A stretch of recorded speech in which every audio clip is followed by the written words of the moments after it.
Hello everyone, welcome to our webinar. My name is Andrew Townsend. I'm the Campaign Marketing Manager here with eLearning Brothers. Today we're going to be talking about the ROI from VR. This is going to be very exciting. We've had a lot of people come and join today, so it must be a hot topic. This session will be recorded. We will send a copy of it out to everybody who has registered, so you can be looking for that in your email. Later today, we'll also be posting this on our blog, so you can share it around through your email, or you can pass it on by going to blog.elearningbrothers.com and you can share it there. If you have questions during this webinar or comments or anything like that, please use the questions panel. That is one of the options in your GoToWebinar control panel. You can find it there and we'll get to as many of your questions as we can. And if we're not able to answer some of your questions live, we will reach out to you offline. We'll just really want to make sure that you're getting the information that you're looking for. All right, well, we have a fantastic guest with us today. We've got John Blackmon, eLearning Brothers Chief Technology Officer, here with us. Thank you for joining us, John. We're very excited to hear what you have to say. And without further ado, I'll go ahead and pass the screen over to you. Okay, thank you very much. Great, Andrew. I see it. All right, great. So hello and welcome to Prove It, Return on Investment from Virtual Reality. 1 second.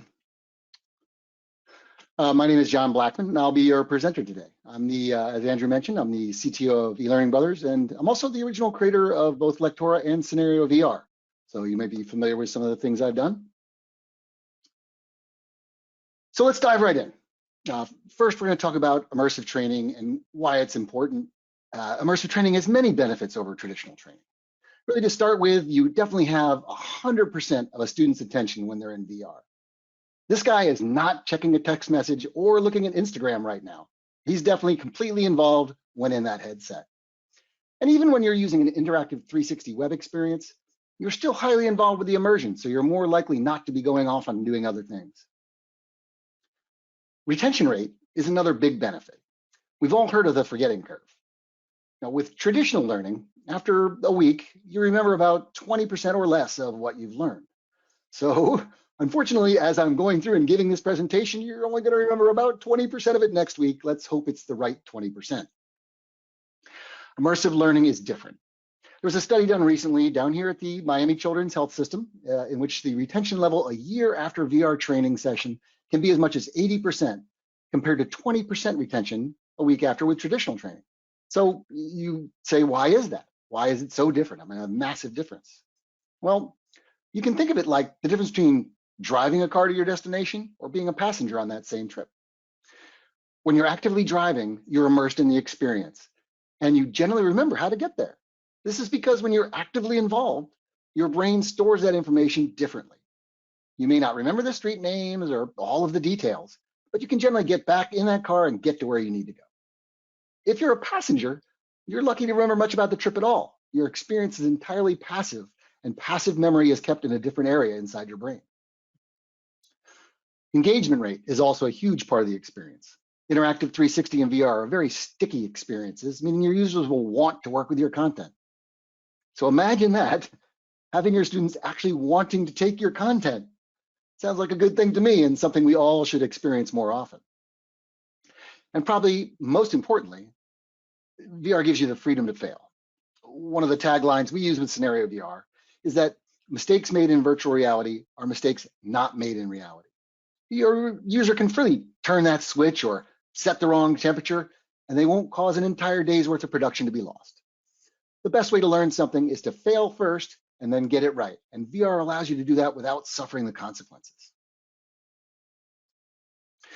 So immersive learning sounds great. Heck, I'm sold on it.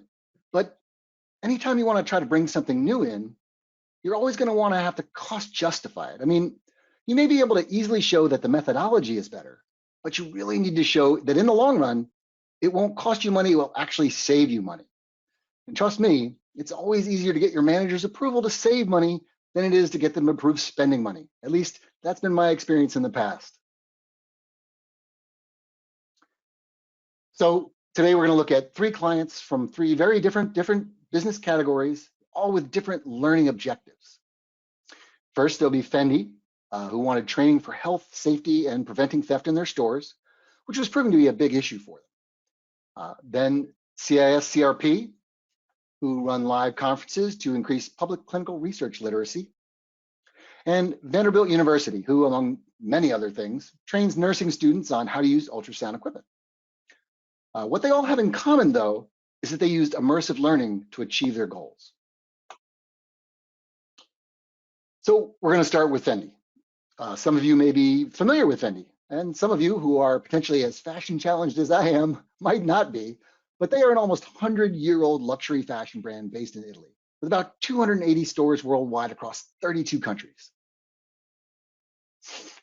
Fendi wanted to deploy a mobile health and safety and security training program for its front of house staff. So that's basically everyone in the retail stores.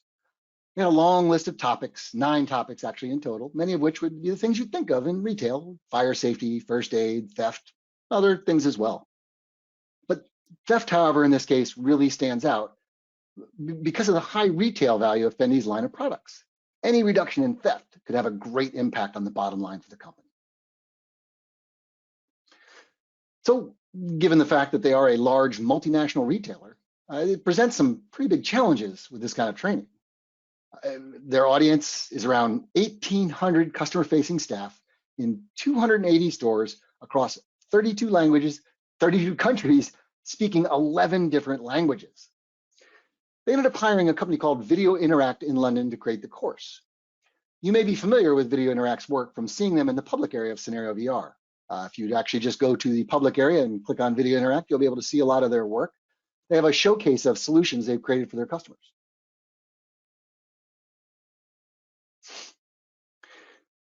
Mobile first was chosen so the staff could take the courses easily, wherever they were. And Video Interact chose to heavily use video as a means to engage the learners. Testing was built right into the flow of the content, such that users didn't feel that passively watch, then take a test kind of flow that we're accustomed to. Learners just observed and then interacted with 360 video. They provided a way to test the user without making them feel like they were even taking a test. They were just getting through the material. All this was new for Fendi, and it took great foresight on their part to see how it can improve their training process when moving forward. So how did they do it? So Video Interact went to a Fendi location in London. They attended Fendi's in-person security training, and then they hired a cast and began shooting for the scenarios. Filming was done over 6 days, all in the evening after the stores were closed. They ended up capturing around 25 hours of raw footage that needed to be edited down. Now that they had that raw footage, they needed to develop the course. They used Lectora Online to develop the traditional parts of the content, such as the framework and all of that, and they used Scenario VR for all the interactive 360. The deployment to the user base was done through Moodle. So the course was really designed so the learners could not even progress until their natural actions indicated understanding the topic. So they would have to do things like clicking on and correctly identifying the risks. They were dotted around the store, so they'd look around in a 360 environment. This made learning actually simple. They removed the barriers, they got rid of that whole testing feel. People didn't feel like they were being tested, but yet their understanding was being tracked as they went. So let's take a look at what that looks like. Here. All right. So this is the Fendi. This is a 360 portion of it. Now remember, this was taken on mobile, so you would have it on their mobile device, but it could have been taken on the web as well, or inside of a VR headset. So in this case, we have some background music playing that you're not hearing, but that we're going through. You have a full 360 of the interior of a store, and we're going to just click on play. It gives me an intro video. It gives me information. I'll skip the intro video, and then we're into the game.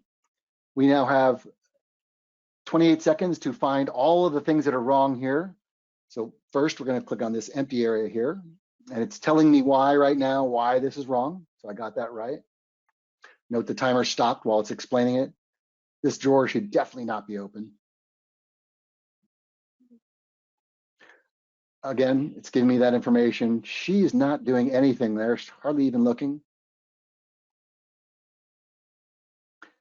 So you see I get a little progress down here. It's showing me what's happening. I continue to look around. I see this person waiting for the room here. Staff member still not helping her. Person walks out and they walk right in. Oh no, shouldn't do that. So you have to look at actions and get those actions. Still looking around. This is my last one here. This should not be left out here, but I'm just gonna let it time out all the way. If I get through the time, and you'll see that I actually didn't get them all. It timed me out, and then I would have to try it again. So that's the idea. They would have to go through and actually finish this before they could get through. So, all right. That's Fendi. So, but we're here to talk about ROI, not talk about the solution itself. So Fendi did an analysis. They rolled this out in September of 2019, and they used a metric that could easily be calculated. They used the retail thefts in their stores for the 6 months prior to rolling out the training and the 6 months after. That's actually very lucky if you look at those dates, because that went right till February 2020, and we all kind of know what happened after February 2020. So but what they found, in the difference in theft alone was 4 times what it cost to create the entire course of all 9 modules. So it's a 400% ROI on all 9 modules in only 6 months. So they definitely got their money's worth on that one. Very, very easily measurable return on investment. Okay, let's look at our second case study, CISCRP. CISCRP stands for Center for Information and Study on Clinical Research Participation. And what they do is run campaigns to help increase public clinical research literacy. They have an aware consortium that had planned about 25 events from 2020 through 2025. They were looking at reaching about 2 to 4 million people in total with all of their outreaches, with clinical research education throughout the entire campaign, 5-year campaign. And this sounds great, except let's look at those dates, 2020 to 2025, and the fact that they were trying to put together large in-person events. That didn't happen. and I'm not even sure that this hashtag covers it anymore, because 2021 does not seem a whole lot different just yet. We're waiting, maybe it will be, but so far, more of the same. So it's really hard to put together any kind of in-person event these days. So time went on throughout 2020, and the date of their first event was getting closer and closer, and they were realizing that it was not going to happen in person. And so it was actually 5 weeks out from their event when they realized they just had to have a seismic shift in what they were planning to do. So they realized they had to have a rapid development tool. It was only 5 weeks. They could not do custom video production. They could not shoot the exhibit spaces. They couldn't even get into the exhibit spaces to shoot the exhibit spaces. And they had no budget for 3D CGI. They needed something that was robust, multi-platform, non-proprietary, and something they could just jump right into. So CISCRP chose a company called Illumina Interactive to help them create a virtual event. And they used Scenario VR to make that virtual experience. What they did was create a virtual exhibit hall, an expo, if you will. And normally each conference comes with an expo. And they put it on their website. So that's one of the features you can do with Scenario VR, is you can actually publish it outside of Scenario VR and put it on your website if you want. The sign-up was simple. This is the sign-up form they had on their website. Fill in a few fields, first name, last name, email, get their information, and launch the scenario. They actually used that information to track the user's visit through their scenario. When you're published to HTML, as this was published to HTML in Scenario VR actually sends out lots of information on every click, everything they're doing, and they attach that all to that person's information there on the website. So they're able to actually track everything they did through the scenario. So they set it up with a series of stock 360 images. As I said, they couldn't get in and film the actual hall, but they used stock images from the inside of a building that certainly could have been a conference center. It kind of looks like a conference center. They used characters from the eLearning Brothers character library and created lots of interactivity, allowing the user to walk around the facility and view each representative of their booth, just like they would in a normal conference. They even added some background audio from a crowded conference hall to give it more realism. We'll look at it later. You won't hear the audio, but when you're in each room, you hear a little bit different sounds. So it actually, you get that feel of being in that conference. They had a map screen that could be brought up at any time to navigate around, that showed you where you could go, as well as the offering the ability to walk room from room. So you can actually go through a door and go around the rooms that are in this conference center, virtual conference center, as it were. So much like an in-person conference expo, they had booths with sponsors. The sponsors were able to choose their color schemes, all of their information, obviously their logo, how it would be presented. Each booth had a setup for questions, handouts, PDFs, company's website, social media, all kinds of information. So here's an example of one of those question pages that would pop up when you chose the question icon. The answers would be given a variety of formats, such as video, audio, PDFs, and links to websites or other social media. They even added videos to some of the booths. So if the booth vendor had a video that they wanted to show, or multiple videos they wanted to show, 2D videos, those 2D videos could be embedded right into the materials and could bring up that information. They actually even had a theater, a movie theater. You could sit down and watch a set of informational movies. So the menu over here on the left was displayed, and you could pick all of the different movies that were in there and sit down for a while in your theater and watch a movie. So let's take a look at that. All right, here we are inside the virtual exhibit hall. I start with the background noise that I'm hearing, and they give me an intro, which I'm going to pause the intro. But you see it's a 360 virtual hall. I can look around, look at all the different things in here. All right, and if I want, I can go right to a room. So I'm gonna go click and go to this room. It's gonna bring me into that room. I then see some people in that room, and the booths pop up. And this is a booth for Greenfire, and I can go to their website, I can email them, I can click and get more information, I can look through their information that's in there, close that, I can ask them questions, or I can continue going to another room. So we'll bring up the exhibit hall map, we'll go into the Harbor Park room. So you can jump directly to rooms, or you can just browse through things. And so in this room, again, same sort of thing. We have two vendors in this room, lots of information in there. So you'll see we have Instagram, YouTube links, Facebook, so lots of things you can put in there. Information. This has a video directly into it as well. You can ask questions, same sort of thing. So lots of things you can do there. We can jump directly into the theater.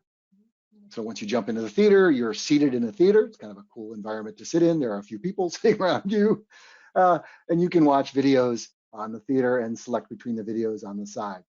So pretty cool. It gave you an interesting way to view a conference, since you couldn't go to a conference in person. Okay, so how did it go? Well, they got great feedback from polling, from both the booth sponsors and the attendees. I mean, this was early in the pandemic, really, but they really were able to do something they really didn't think they were going to do. They got a new format. They get told it was very innovative. Everyone really liked the going through the room and feeling the crowd and hearing the crowd. That really kind of helped. We all miss that kind of interpersonal interaction. So it gave you a kind of a feel for it, even though it was really only on the web. But again, we are here to look at ROI. So how did it do money-wise? Well, their live events typically draw between 200 and 350 people. At their very first online expo, they had 350 attendees and 30 sponsors, so no downturn in attendance. But when they looked at their expenses versus what they got, they achieved a 40% cost reduction in expenses, planned expenses, in 2020 alone over the 4 events. So they created this entire thing and rolled it out for 4 events and saved 40% just on that year. So as they fill out the schedule year to year, which they're already doing right now, that cost savings will continue to grow because their expense is very low now to replicate that for each event. Just the different sponsors come in, they fill in the booths, the sponsors give them the information, very quick to do. So they're saving more and more as time goes on. At some point, they will likely get back to live events, I really hope. But the online expo is actually working so well that they're going to continue to provide it for those that want to attend only virtually. They're also having Zoom sessions at the booth, so you'll be able to speak to someone in the booth directly, a live person in the booth. So you can go to that booth if the vendor signs up for it and they want to man that booth. You can go to it, open it up, and speak to somebody directly at that booth. You can actually have groups at the booth. So that'll give kind of the full experience of an in-person conference expo hall. Okay, let's look at our third case study. So our third case study is Vanderbilt University. Within Vanderbilt, the School of Nursing has a history dating back to 1908, and it's ranked in the top 10 nursing schools in the United States. One of the big new trends in nursing is point of care ultrasound. It's really one of the most significant contributions to the practice of medicine in the 21st century. I've heard it described as the new stethoscope. It's an essential skill and it needs to be taught to all healthcare workers. Generally, the training is hybrid, meaning that it's classroom and hands-on instruction is required because you really have to get to know the machine. Just sitting in the classroom listening to it doesn't do it justice. So this presents quite a few challenges. First, it's the cost of the ultrasound machines themselves. They're around $85,000 each. And for training, they're used most at a 3 student to 1 instructor ratio at most. It's actually not ideal at that ratio, but you can do that. So to train a whole class, you'll need a lot of machines. And you'll need a lot of instructors as well. Imagine a class of 30 students, you need 10 instructors and a room to do that in. And don't forget, you'll actually need a model for each bed as well. Someone has to lie there and get scanned by the ultrasound while it's going on. So you can imagine scheduling all of these people and all this equipment at the same time becomes a nightmare. And imagine doing all this during a pandemic. So here's what a typical training station looks like. And as you can see, scaling this can be quite hard and expensive. You really can't add more students around each bed without detracting from their experience. Really, 1-to-1 is how you want to go. Here we've got 3-to-1, and not everybody's getting the right view. They're not able to see everything exactly as they should. So lots of challenges here. Number of trained faculty, logistics of getting everything together at the same time, allowing the students to observe the technique from a proper vantage point around the bed. All of this presents a challenge that needs a new solution. So Vanderbilt chose to go in a completely new direction. They chose VR because it gives them the opportunity to put the student right where they need to be in the environment. It gives them really a one-on-one setting with the instructor. They can also add in visual cues, things you can't even get in real life. So while they're observing the equipment, they can see what organs are placing things here. And also, repeatability is key to so that the student can do things over and over. And when they were limited on time, the student just didn't have time to do things over and over. With the VR case, we allow them to pause, and even rewind capability was put in so they could go back 10 seconds if they missed things. All that was put into the VR experience such that they could really get it and really repeat it over and over. So also, so many things are going on simultaneously during the training, and VR allows you to see them all and look at everything that's involved. So again, how did they do it? They actually captured 3 simultaneous videos of the clinician and patient. They had a 360 camera at the student's best point of view, which is directly across from the instructor. They also had a ceiling-mounted top-down camera that showed the detail of the patient and the positioning of the device. So when the nurse was putting the device in, you saw exactly where that was relative to the patient. It's actually a better view than the student would have gotten on their side of the bed. They also had a recording of the view on the ultrasound device itself. So they had a nice big close-up of that, so you saw exactly what it looks like on the ultrasound device, what it looks like from your point of view, and what it looks like from the top-down camera. They also added anatomical overlays on the patient as well, so the students could see where exactly these were relative to the scans being done. They then combined the 2D videos into the 360 video using Adobe Premiere and parsed that into shorter pieces that can be accessed via menu. So each area that they were going to do the ultrasound on would be its own little separate short piece that could be taken. You don't want to have somebody in VR generally for extended periods of time, hours of time. It can be a little troublesome. So you gave them short practice sessions they could go through. Each of these scenes was then loaded into Scenario VR, and each video became a scene. Once in Scenario VR, each scene was made interactive so the student could control their experience. They added those anatomical features that can actually be shown so the students can get a view of where those body parts are, and that's done via a menu right here. So we'll see that in a moment when we try it out. They then put it all together in Scenario VR and published it out. Students were able to take the course on a variety of devices, and they were given the choice to take it on whichever device they wanted to, the web, Google Cardboard, or Oculus Go. They had several Oculus Go's available for the students to use. The decision on what device to use to take the content on was left to the student. They could do it however they want or in multiple different ways to try to compare them. So let's take a look at that. All right, we have that right here. Okay, so here is the view. On this side, this is the view that's within the ultrasound machine. Over on this side, we have the top-down view. That's from the camera mounted at the top. And then, of course, the student's view is right across the bed from the instructor. So the first thing you do is you get a choice of what to select. In this case, we'll select right upper quadrant. That's going to be walking us through and looking at the video from the right upper quadrant. And you can see it's live now, and we're able to see what's going on there as she's moving her hand. It's synchronized with this, and the screen is synchronized as well, but there's nothing going on there. Let's go ahead and put it into anatomy mode. And I'm just going to throw up the kidney so we can see the kidney there, maybe the liver as well. And so you see where those are in placement to what they're doing. So when she actually goes in and we resume and play, you'll see, and so it gives us some information that's going on. As she's talking, I am hearing it in my headphone again, you're not hearing in yours. But so she's giving this information. First thing it does is prompt us, okay, where do I put the probe to look at that right quadrant? And so we look at there, and yep, I select right there, should be right next to liver right there. I cheated, gave myself the liver, so I knew where to put it.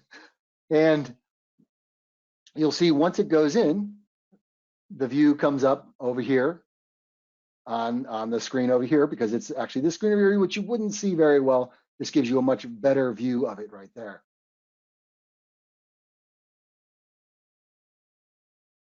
So as she goes in, you begin seeing the screen. It is the blow up of what's happened over here. And so you might be looking at that. Now, I'm sure that's very meaningful for some people, not very meaningful for me, but that is the view that they're looking for. So very cool stuff. At any time, the student can bop back out, click on the exit, go back out to the menu, and view another thing. They actually have a full introduction, setting up the device, lots of things that they can go through. So good information there. Okay, so let's talk about return on investment. So they actually solved all of the challenges they had with the previous methodology, and there were a lot of challenges. The students were able to practice virtually and then test out on the final machines, allowing them to purchase fewer ultrasound machines. They also didn't need to have as many staff or as many models to do the work. So to show the ROI, they looked at the cost over 5 years. But if you look in the first year alone, there's already an ROI in the first year. You save money in the first year. You put that year over year for 5 years, you end up with almost $600,000 in savings over 5 years running their nursing program. That is a huge amount for a university.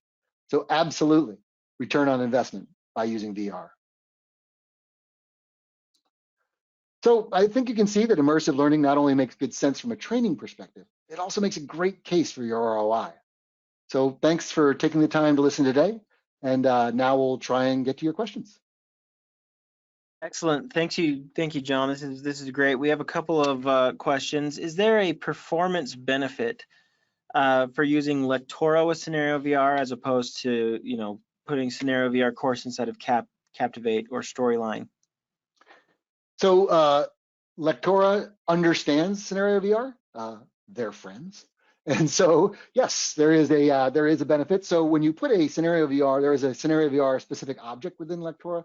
When you drop Scenario VR in, Lectora knows when it's done. So you can use the OnDone command. If you're familiar with Lectora, you'll know what that means. That means it's a trigger, so you can get done. Also, the score will automatically be passed. So you'll get as soon as you drop that in, you get a variable for the score. So you can actually interoperate with that. And there are additional benefits as well. If you want to get even further into it, let's say you want to do things like tracking clicks, all of that information is passed out. You can put in a small web extension inside of, or HTML extension inside of Lectora, and that can actually get every click that you get inside of there, and you can act upon that too if you want. So you can get, things like all the things that questions that they've answered inside of there and things like that. So you really can get deep into it. Now, that being said, it will go into Captivate. It will go into any articulator or anything you have out there, but it's always best in Lectora. Sure. I might be biased there. That's the one we've tested it in the most. Yes. For the Vanderbilt course, which mode did students use the most? For example, Cardboard or Oculus, were they in headsets? Were they on desktop? Excellent question. The one they used the most was the web, just because that was the most available. I believe they only had 5 Go headsets. And so it was hard to get to. And then when they, this also took place during the pandemic, and all 5 of those headsets got locked up inside of there and they couldn't get to them after that. So the web was used, most of the headsets were used quite a lot in the beginning before the pandemic, but then once the pandemic went, it was gone and it was all done via the web. Sure, sure. We've talked about this in previous webinars, but is there any way to incorporate movement? If I'm in a headset, and can I take a step towards something, or am I stuck in a single space? So Scenario VR uses 360 video and images as its base type. The media itself is 3DOF, what we call 3 degree of freedom. It's not 6 degree of freedom. So you can't move forward inside of that sphere. The camera is, you're getting that camera position. And so, yes, it is 3DOF rather than 6DOF. It will work just fine on 6DOF headsets, Quest 2, Pico Neo, that sort of thing. But it is the material itself is 3DOF, 3 degrees of freedom. Awesome. Now we did talk about this in the past, where you know, you can simulate that kind of movement by saying, I want to go over there, and if you click a button, it takes you to a new environment, and that way you can simulate that. But it's not like this person has described in their questions, where you're moving around inside of a single space. Right. Yeah. You can. Like the Quest. What we really recommend doing for moving around is just, you know, putting a arrow or something and then just teleporting to that other area. When you actually move the camera, physically move things around, people get nauseous. And so you really don't want to do that. What you want is to have them stationary. The best course as far as not getting people nauseous is one where you're sitting in it. You can take it sitting in a chair and not have to move around, and you click and move and teleport. Even, you know, I might be perhaps guilty of playing a few VR games, and there are ones that, I mean, if there's too much movement, even I get sick, and I spend lots of time in VR. So you want to be careful on movement that you put your person through.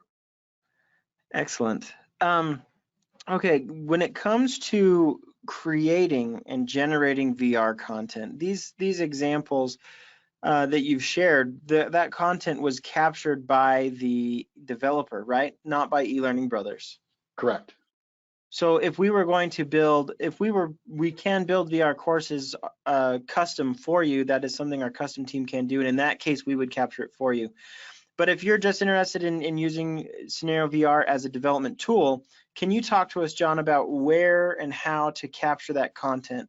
Is there a place where we can go buy content? Is there anything we should keep in mind as we are collecting that VR content, and of course 3D objects inside of Scenario VR as well? Oh, absolutely. So yes, the good news is there's lots of content out there. The eLearning Brothers themselves, we have in our asset library, we have some 3D scenarios for you to use. You also have the Adobe stock library. So that's where, for instance, that the images that were taken for CISCRP were taken. They just got them from the Adobe stock library. There are lots and lots of repositories out there of stock 360 images and videos. Videos are a little harder. Usually video, you'd want to record it yourself, but if you're going to just have a 360 image, tons of stuff out there. Check, you know, Adobe stock, ELB themselves. 360 objects to put in. We have a library within Scenario VR. It's a, you know, relatively small library, about 100 different types of objects. But again, there are just so many libraries out there of objects. You're not going to fall short on those, and you'll be able to find those and put them in. Fantastic, thank you. I'm not sure if we have this data. Like you said, back in February, things got a little bit weird with Vanderbilt. But do you know if there is a noticeable difference between effectiveness of courses when they're taken in a headset versus on a desktop? I actually don't know the answer to that. I'm not sure if they did the effectiveness. I know they did a separate, I'm not going to be able to give an exact statistic. I know that they did talk with some of the people about that. They were trying to do get as much information as they can, but I don't know if we got like some number that we can share or things like that. The data is skewed, being forced off of the Goes anyway. Yes. So yes, yeah. I know that I remember courses that I take in the headset much better than I remember the courses that I take on the desktop. So take what you will from that. A question about 3D objects. So we've released 3D objects. You can manipulate 3D objects. If you're in a headset, you can manipulate them with your controls. If you're on the desktop, you can manipulate them with your mouse. But is it possible to use those 3D objects? Let's say you're operating a crane. So you have the two joysticks of the crane. Can you use those to operate and influence the world around you? So absolutely, and they don't necessarily even need to be 3D objects to do that. So you can imagine if you just need two positions on that, you could actually have 2D objects. You have one in one position and one in the other position. When you select it, it switches. You just switch the visibility of the two objects, right? And you can have that do any. That can be a trigger to do anything. So and remember, selecting is however your medium is. So if it's on the web, it's clicking with the mouse. If you're in VR, it's clicking with the controller. If you're on your phone, it's actually touching with your finger. So all those can be done. You can do it with a 3D object. You can actually have an animation in a 3D object. So if you actually want to see that thing swing, a switch swing, you could have a switch with an animation that switches it back. You can then on that select, cause that animation to occur. Absolutely. It's a bit more complicated, but if you have that capability, that's a great way to do it. Excellent. There's a question about deployment here. Some of the other VR tools out there look like they have very limited publishing options, like you can only publish to an LMS or something like that. Can you talk to us about the different publishing options for Scenario VR and how that may integrate into our learning ecosystem? Absolutely. That's one of the biggest features within Scenario VR is the variety of ways you can publish. So first is publishing within Scenario VR. So Scenario VR is an authoring tool, but it is also a hosting environment. You can almost think of it like a learning management system for VR itself. We have apps that run on all of the popular headsets. You can publish to Scenario VR and then have a Scenario VR app on there. It'll interoperate with it. You can assign it to a student. The student logs in on the headset. You assign that content to the student. The content will be downloaded to the headset. They can take it there, and we will track the results via XAPI on Scenario VR. That is just one way you can do it. We also have public publishing within Scenario VR, meaning if you want to put it out in the public, like I referred video interacted before, you can publish it and everyone can see it. You can link to it directly. No worries about people logging in, so you can do it that way as well. We also have many different ways to publish and take content off of Scenario VR. So you can publish to HTML5, you can publish to SCORM 1.2 and 2004, you can publish XAPI, you can publish to CMI5. These are all ways to publish, and we produce a zip file for you, and you can take it off the system. So for instance, CISCRP published to HTML5, they put it on their website because it's a completely encapsulated web VR system and will be running on their website without any additional help. It doesn't need to call home, it doesn't need to go anywhere. For SCORM, you can put it on your LMS. It'll track the score and the completion status on your LMS. Same thing with XAPI and CMI5. So these are all ways you can take it and put it just about anywhere you want to put it. That's awesome. So it's a little more, well, it's much more versatile than the other VR tools out there. Absolutely. Great. Does Scenario VR work with Unity or Unreal Engine? I'm not sure the question. So the Scenario VR app underneath the covers on the headsets is written in Unity. But asking if it works with, does it somehow integrate with? It's not an integrate. So we create what's Scenario VR, when you publish out, it actually just creates all of your information, and then it creates like a script, a runtime script. And then we have interpreters of that for each thing. Now the interpreters on the headset are written in Unity. So it's not, you can't integrate it with I'm not sure the question exactly, but you can't integrate it with a Unity project if you're building something in Unity, but it is written in Unity itself. Sure. I think that was the question. Can I integrate it with a Unity project? So it sounds like that answer is no, but it was using Unity. Okay. Right. And then there's the last couple of questions coming in here are, they may be better directed toward our sales team, and we would encourage you to visit elearningbrothers.com, and under creating e-learning, there's a Scenario VR section. You can probably get a lot of your questions answered there. You can also schedule a demo, and we'll put a link in the chat here where you can schedule a demo to talk about Scenario VR and probably dive into these a little bit more. But just for clarity's sake, I will ask you, John, and I'm gonna, this would be a good idea for me to take the screen back on this one. Give me just a second. There you go. So yeah, you can try Scenario VR yourself, grab a free trial for 30 days or schedule a demo. But for clarity, someone is here looking at Scenario VR and they're wanting to know about the registered viewer limits. Does that's mentioned in the pricing packages, is that just when you host the published project, or what are those limits? Sure.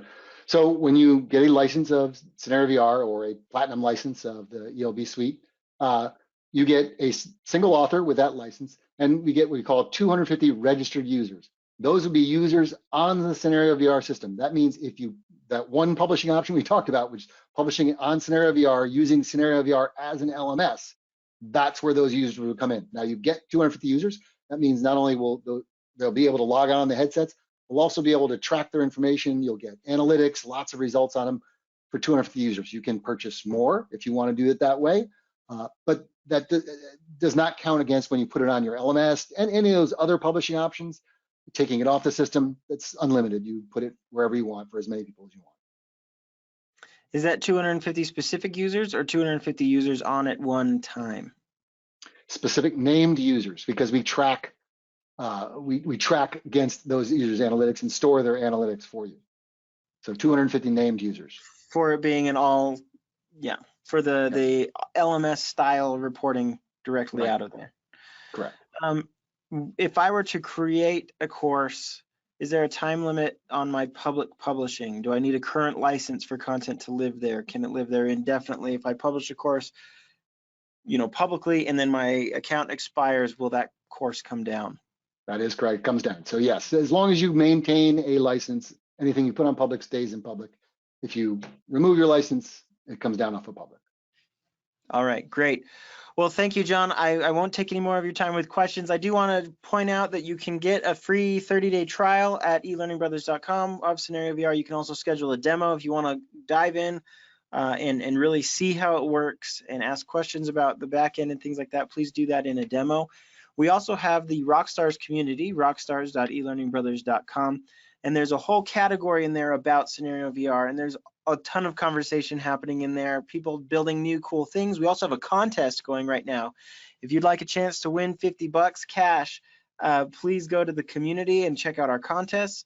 You can download a free trial of Scenario VR and build something with your trial and submit that course, the course you built in your trial, into this contest. So by all means, go and check that out. Again, that's rockstars.elearningbrothers.com, and we'll get that in the chat as well. If you guys have any other questions, don't hesitate to reach out to us on the community, or you can email us at info@elearningbrothers.com, and we're happy to answer your questions. Thanks for joining us. Thanks, John. This has been a great presentation, and we'll see you guys all next time.